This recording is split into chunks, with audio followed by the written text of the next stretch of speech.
Education is the single most influential factor in determining whether a child will do as well or better financially than their parents. Yet children from less affluent backgrounds often lack the guidance necessary to enroll in college. Join us as two experts discuss efforts to improve the financial literacy skills of Central Florida students. Next on Metro Center Outlook.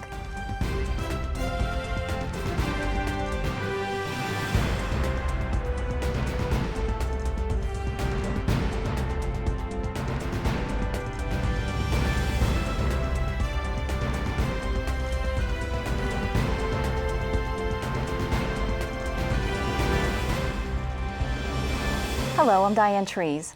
Heart of Florida United Way has launched a program to support students as they navigate the college enrollment process. Ray Larson, the group's Vice President of Children's Services, joins us now. Ray, welcome to the show. Thank you. I'm very happy to be here. Your website talks about an information barrier being an obstacle for high school students to even complete forms for college. What's the information barrier? Well, you know, if we were trying to develop a process that was legal but made it really hard for people to go to school, it would probably look like the one we have right now.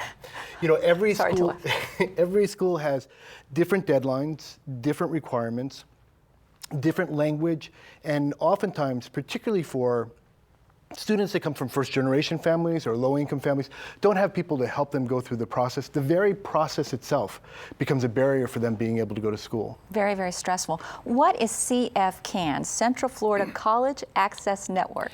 The Central Florida College Access Network is literally an association of everyone in our community that's working in this space, trying to overcome those barriers for these students to be able to go to school. So all the institutions of higher education are part of our LCAN, we call it an LCAN, our public school systems, and all the community-based and faith-based organizations that are working to support students graduating from high school and making that transition into a post-secondary experience. You know, it began, I was at a statewide conference, and at the end of the conference, they invited us to sit by region. And I sat at a table with about 15 other people from here in Central Florida that were working on helping students get to their post-secondary experience. Well, we spent the first 15 minutes introducing ourselves to one another. We didn't even know each other, let alone had we figured out how to work better together. And so the Central Florida College Access Network is a way for us to align our work to be more successful. What made Heart of Florida United Way spearhead this initiative? Well, you know, I think there's a couple of reasons. One is the United Way organizes its work in supporting students from cradle to career. So we've identified specific thresholds that we know students need to successfully get through in order to make it through the education system and enter our workforce. As we looked at that, we realized that there was an opportunity for us to do more in this area, that transition from high school into post-secondary experience and into the workforce. The other thing is that when we talk about collective impact, which is just a way for a community to come together and work together on common goals. One of the important roles of that is called the backbone entity. There needs to be an organization that calls everybody together, that does all the footwork, makes sure that the agenda progresses between each meeting and those sort of things. So we recognize an opportunity to do that for those working in this space in our community.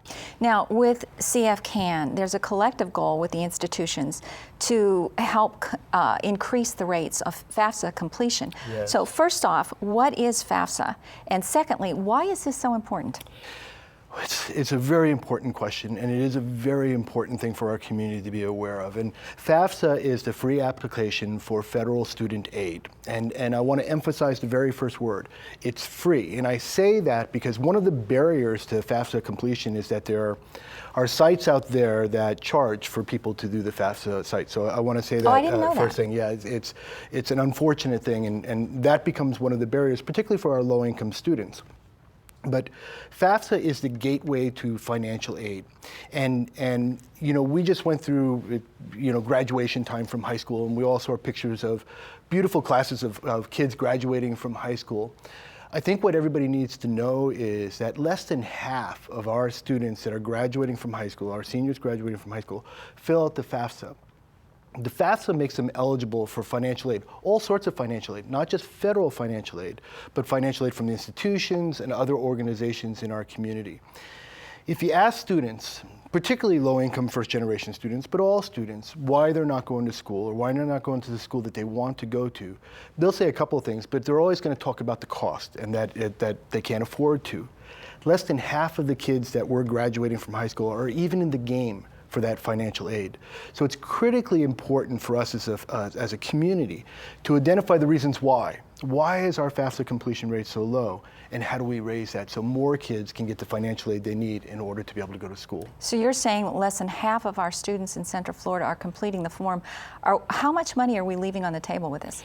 Just in Pell Grants, which is a federal scholarship program, just in Pell Grants last year we left $17 million on the table, and the year before, and the year before. So this past year, there was $17 million just in Pell Grants that our students could have used to go to school. So it's critically important that we figure out how to make it possible for those students to access those funds. That would make a tremendous difference. Oh gosh, yeah, and it's so critically important. You know, the fact of the matter is, our 21st century workforce is going to require some sort of post-secondary experience, whether that to be a degree or a high-quality credential. And that's really the gateway into financial stability and into our workforce. So that FAFSA is one of those things that really needs to be done so that more students can enter our workforce. You started another initiative, Going to College. What is this about, and why is this so important? Well, that kind of goes back to that information barrier. And again, sometimes when people kind of cynically say, well, you know, you can't get through the process, it's not easy. And as I said earlier, every school has different deadlines, different requirements, and what happens is some of our students, and again, particularly our first generation low-income students, the very kids we really want to support and help them because they need that support and help to get over those barriers, can get tripped up by those barriers and those deadlines. So what we've done is we've created it's a texting program, because you know if you want to talk to young people, you can do it by text. That's the best way to do it. I text my kids in the backseat of the car sometimes, you know, going forward. And what can happen is that a student and their parent, a student and their mentor, they can text into 898-211 specific codes that we've created for all the Florida colleges and universities. And what they'll do is they'll start getting 3 types of messages. The first type of message is unique to those institutions. So of course, one of the schools they're going to be interested in going to is the University of Central Florida. And what they'll do is they'll get information they need on time. So when it's coming up for the application deadline for the University of Central Florida, they'll get a text 2 weeks before that says, this is a reminder that the UCF application deadline is in 2 weeks, and they'll get one a week before. This time of year, we're also talking about things like SAT and ACT, and we're able to send reminders to say it's important for you to do the SAT and the ACT, and we can embed the link for the SAT site for them to register as they go forward. Come January, we'll start sending messages about FAFSA, that it's important to do FAFSA, and again, we can do the link. The second type of messages they'll get would be useful to anyone who wants to go to a post-secondary experience. Information about financial aid, information about where to find financial aid and the type of documents that are needed. And then the third types of messages are messages around stick to it. Positive messages. Some little encouragement. Yeah, you know, by famous people, Thomas Edison, Oprah Winfrey. Yes. You know, it's difficult, but it's worth it to stick in there. And we find that texting is a great way to keep these students on track, and to make sure they meet those deadlines. Ray, Florida ranks 30th among the states for having working adults with an associate's degree or higher. With this focus on helping attain higher education, what does this mean? How does this translate back to the community? It's critically important. So let's pull back a little bit. Social economists tell us that by the year 2020, actually, our workforce, to be in our workforce, is going to require about 60% is going to require either a high quality credential or a degree. Right now, today, in our workforce, we have about a 38% attainment rate. That means less than 40% of our workforce have a degree or a high-quality credential. And that we know by the year 2020, over 60% are going to require that just to be part of the workforce. So we've set the goal of 60% attainment by the year 2025. This is critically important on a number of different levels. One, it's important on the level of that student and their ability to be in the workforce and take care of themselves and take care of their families and be part of our community and be financially stable going forward. That's an important part of that. The other part, though, is that our Economic Development Council here in Central Florida compared Metro Orlando to peer communities around the country, communities that we compete with for jobs and for companies to come to our community. And the truth of the matter is that when it comes to when companies are looking for skilled workforce, because our attainment rate is so low, we don't compete well with them. So increasing the attainment rate makes us a more competitive economy compared to the rest of the country. And here's the other thing that a lot of people don't realize. When you raise the attainment rate and more of our community are able to graduate from high school, get a degree, get a credential, and move on in their education, it impacts other parts of our quality of life. I like to call it the common good. When that happens, there's a correlation to being healthier, crime going down, living longer, literally, and being more civically engaged. It really changes, the quality of life in a community. So it's important for all of us. Right. Thank you so much. It's a wonderful effort that you're making in the outreach. Thank you very much. When we return, we'll explore efforts by Junior Achievement of Central Florida to improve students' financial literacy. Stay with us. We'll be right back.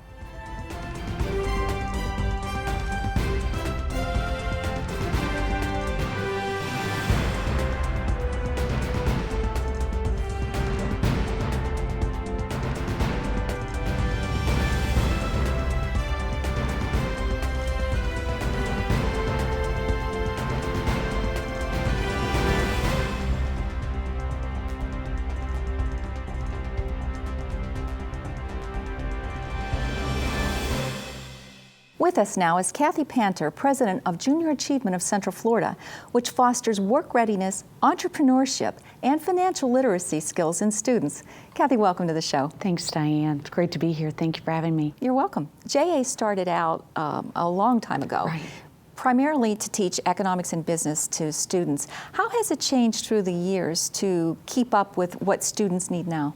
Started in 1919 with what they call a company program. So we're getting ready to come up on our centennial in just 4 short years. And I was actually a JA kid and in that company program. And that's where you start a company. You come up with an idea, you start a company, you sell stock, you produce the product, you sell it, and you turn a profit and turn the proceeds back over to the shareholders. So although we're still very much doing that throughout the country, we've also expanded our reach. So how could we reach more students? And that's when we introduce classes in the classroom. So the curriculum in the classroom is what has been the key change in the last 30 years. And that started so that we could be an impact in the classroom where parents and teachers may not have the space in their classrooms to do that. So we go with business volunteers. That's always been our signature, is having a business volunteer produce the content and sharing their stories and making all of this real to students. So through business volunteers, we teach curriculum K through 12 in all the classrooms. Right. With financial literacy seeming to be a problem with our younger generation, what is it about this, that the need for this education in this area, it just seems to be expanding so much? Is that one of the areas that you're addressing?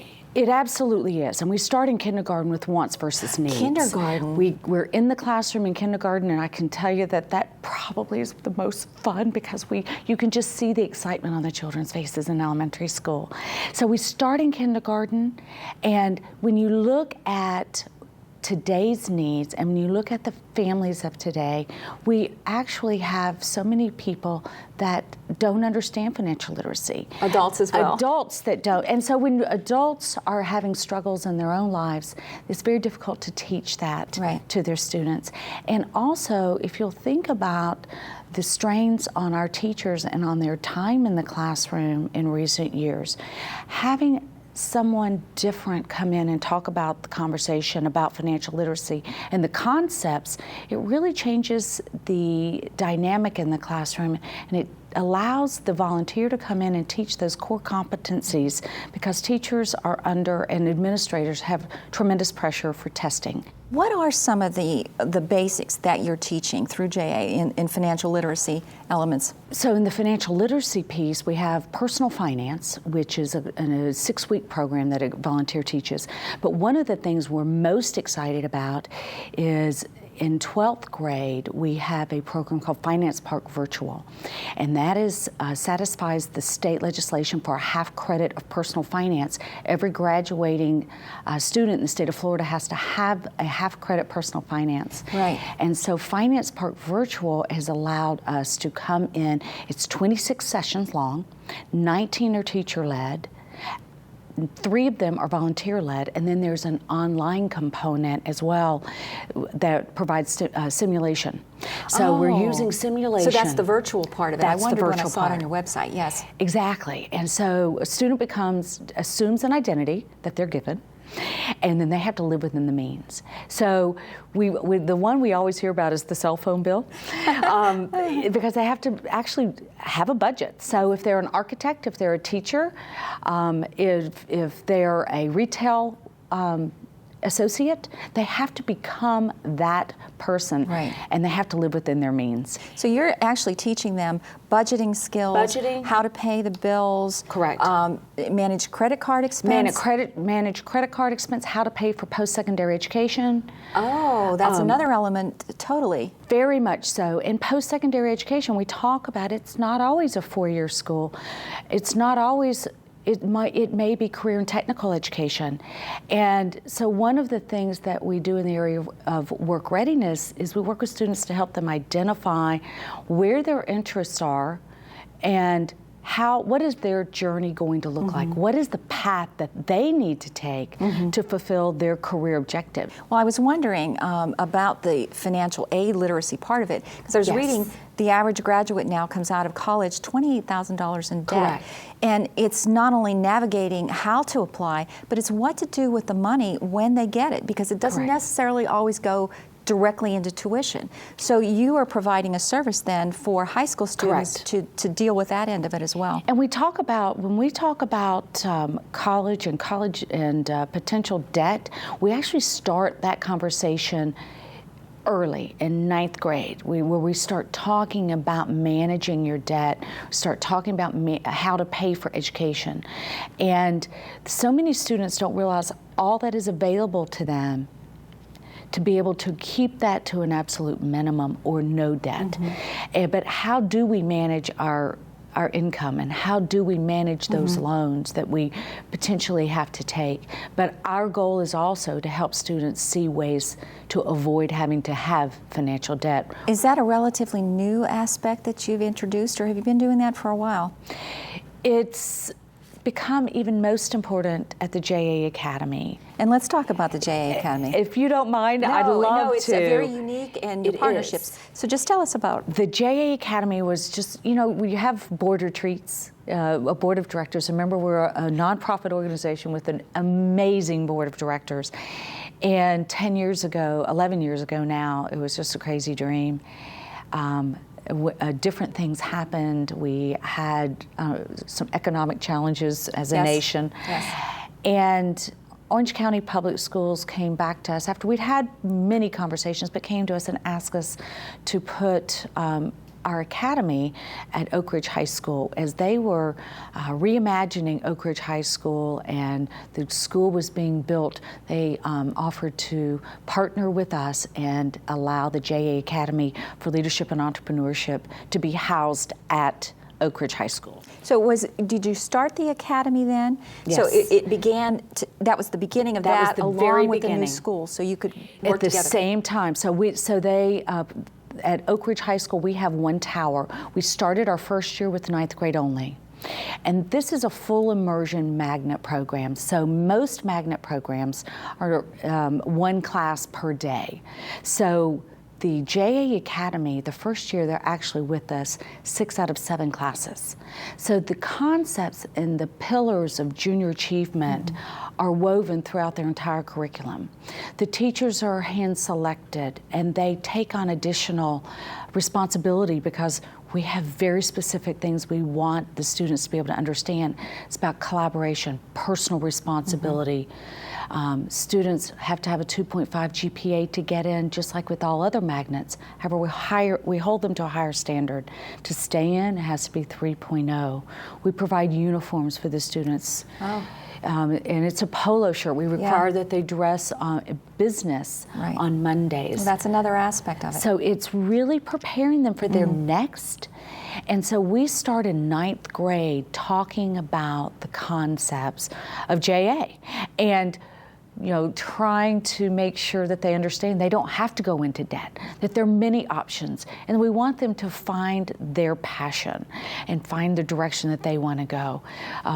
This year we'll have our first ever graduating class. Oh, a milestone for you. It's a milestone. It's huge. I'm so proud. We have 98 students that are with us in this first 12th grade class. Right. And so they have a special shirt, and they're planning a senior trip to see Wall Street. Oh, that'll be exciting. It's very exciting. And the beautiful thing about the Academy is that although people see JA as that it's the business, but we understand and need people to understand that business is woven throughout our entire economy. Right. The free enterprise is alive and well in America, and that's the pillar, that's one of our 4 pillars that we've adopted, especially locally. And so to teach students those concepts that will carry them through any career they have, whether it's medicine, engineering, it doesn't matter their path. We have one young lady that wants to open a hair salon. Talk about entrepreneurship. Right. So we know that our journeys will all be different, yet and that's fine. And that's beautiful. But it's making sure that we're prepared for it. Right. Now, Kathy, you've been with JA about 18 months now as president. Yes. What brings you the most satisfaction? You're obviously enthused and love what you're doing. I love what I'm doing. For the last 20 years, I have spent my entire career helping people succeed and helping them find their journey and walk that way. And now to be able to really see the impact of students when they get excited about what gets me excited.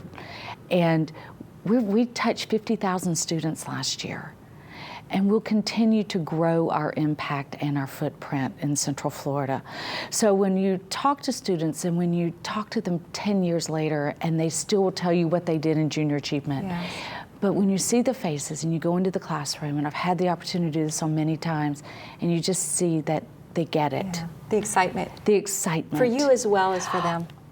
And I have 2,500 volunteers, of which we actually have a partnership with UCF where we have over 1,500 students that enter the classroom as part of their curriculum, and it's the largest of its kind in America.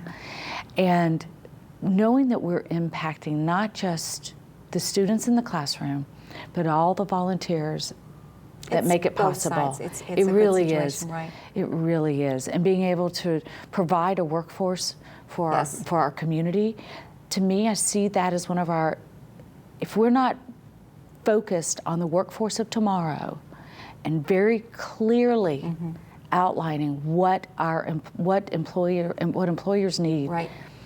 we know that most of the jobs of tomorrow, we don't even know what they are today. Yeah. But if we can create a workforce that has that entrepreneurial spirit and has an open willingness eye to do that. and the willingness to change and to, you and I aren't doing what we started out doing. That's right. And so to make sure that we have a workforce for tomorrow. Right. That to me is very exciting. Yes. Thank you so much, Kathy. Thank you for having me. This edition of Metro Center Outlook is part of WUCF's American Graduate Initiative, bringing awareness to the dropout crisis and encouraging Central Florida's children to succeed. Thanks for joining us. Until next time, I'm Diane Trees.